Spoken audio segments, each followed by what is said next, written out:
আসসালামু আলাইকুম dear viewers. গত বছর ডিসেম্বর মাসের শেষের দিকে একটি অদ্ভুত বিমানের ভিডিও নেট দুনিয়া ভাইরাল হয়। শুরু হয় নানা জল্পনা কল্পনা। এক্সপার্টরা বলেন এটি চাইনিজ 6th জেনারেশন ফাইটার এয়ারক্রাফটের প্রোটোটাইপের ফার্স্ট ফ্লাইট হতে পারে। বর্তমানে 5th জেনারেশনের ফাইটারগুলো বিশ্বের সর্বাধুনিক, তবে অনেক ক্ষেত্রে এর স্টিলথ ক্ষমতা আর পূর্বের ন্যায় রাডার ফাঁকি দিতে পারে না।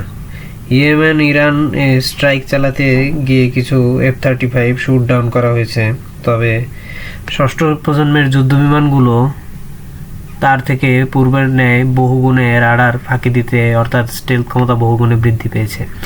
চাইনিজ স্টেলথ এয়ারক্রাফট দেখে এটাই বোঝা যাচ্ছে। বর্তমানে ষষ্ঠ প্রজন্মের যুদ্ধবিমান নির্মাণে চীন যে এখন সবার আগে তা বলাই যায়। আজকে আমরা J-36 এর সম্পর্কে বিস্তারিত জানব, পরবর্তীতে J-50 সম্পর্কে আলোচনা করা হবে।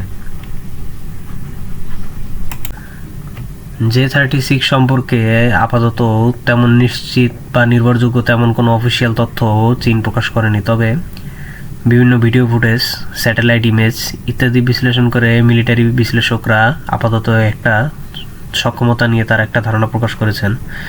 আমরা আজকে সেদিকেই আলোকপাত করব এবং এর সম্ভাব্য ক্ষমতাগুলো দেখার চেষ্টা করব। তবে এটি যে পূর্বের যে কোনো যুদ্ধবিমানের থেকে অনেক বেশি শক্তিশালী হবে তা কিন্তু অনেকাংশেই বলা যায়। Specification: name J-36, concept aircraft হিসেবে ম্যানুফ্যাকচারার শেনইয়াং এয়ারক্রাফট কর্পোরেশন, পুরোটাই এআই চালিত অথবা একজন পাইলট নিয়ন্ত্রণে থাকবে। ডিজাইন ডায়মন্ড শেপের উপরে কোনো টেল উইং নেই, ফলে স্টেলথ ক্ষমতা পূর্বের যে কোনো বিমানের থেকে বেশি, তবে টেল উইং না থাকায় হাই স্পিডে প্লেন কন্ট্রোল করা নিয়ার টু ইম্পসিবল। তবে এর সমস্যা সমাধানে ডানার পেছনে ফোল্ডেবল উইং রাখা হয়েছে। স্পিড ধরা হয়েছে ম্যাক 5 অর্থাৎ হাইপারসনিক গতি। এর ফেরি রেঞ্জ ধরা হয়েছে প্রায় 4500 কিলোমিটার এবং স্ট্রাইক রেঞ্জ 2200 কিলোমিটার, যা একটা ফাইটার জেটের জন্য বিশাল ব্যাপার। ইঞ্জিন WS-15 বা WS-19 হতে পারে। ওয়েপন্স ফিউজারলেস বা পেটের ভিতরে ওয়েপন ক্যারি করে। PL-15, PL-21, BBRM অর্থাৎ ভেরি লং রেঞ্জ মিসাইল, যার রেঞ্জ অনুমানিক 500 কিলোমিটার হতে পারে। প্রিসিশন স্ট্রাইকস উইপন, তবে আমার ধারণা চায়না এতে সম্পূর্ণ নতুন ধরনের উইপন যুক্ত করতে পারে, যেমন লেজার ও EMP উইপন। এর পেলোড ক্ষমতা প্রায় 20 টন। জাস্ট চিন্তা করুন, একটা ফাইটার প্লেন একাই 20 টন বোমা ও মিসাইল ফায়ার করছে। জাস্ট শত্রুপক্ষের উপর দুর্যোগ নামিয়ে আনার জন্য এই একটা যুদ্ধবিমানই যথেষ্ট। এত ভারী পেলোড বহন করার কারণে, প্রায় 20 টন বোমা ও মিসাইল ক্যারি করার কারণে প্লেনটার আকারটাও কিছুটা বড় রাখা হয়েছে।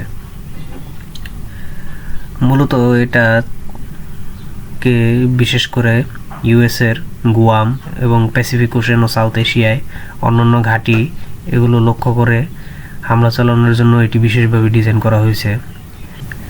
এই বিমান এখনও আন্ডার ডেভেলপমেন্ট, অর্থাৎ এখনও তৈরি হচ্ছে, এখনও অনেক কিছুই ডেভেলপ করা বাকি। তবে ধারণা করা হচ্ছে 2028 সালের মধ্যে এটা সার্ভিসে আসতে পারে। এমন প্রযুক্তির বিমান যদি সত্যি চায়না সার্ভিসে নিয়ে আসতে পারে, তবে এটাই হবে পৃথিবীর সর্বাধুনিক প্রযুক্তির যুদ্ধবিমান, যার টেক্কা ইউরোপ, আমেরিকা হয়তো এত তাড়াতাড়ি দিতে পারবে না। আজকের ভিডিওতে এটুকুই। সামনে আমরা J-50 এবং পরবর্তীতে US Navy 6th জেনারেশন এয়ারক্রাফটের মধ্যে তুলনামূলক বিশ্লেষণ করব। সে পর্যন্ত লাইক অ্যান্ড সাবস্ক্রাইব করে আমাদের পাশেই থাকুন।